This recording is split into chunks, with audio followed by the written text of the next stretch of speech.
Вот такие канонады.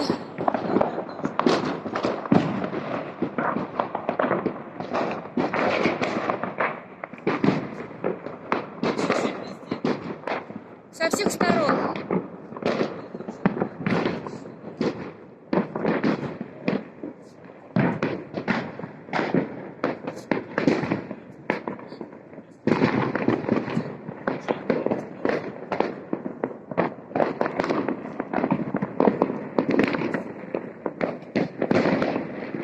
Там в горах.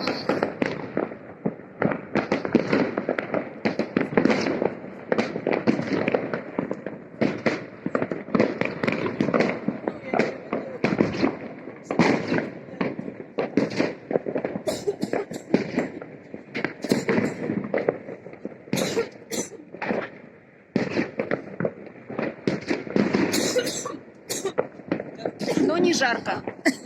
Совсем не жарко.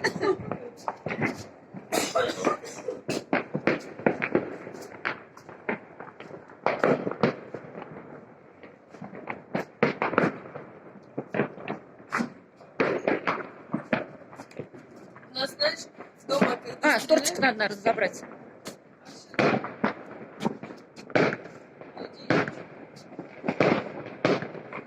Вот такая у нас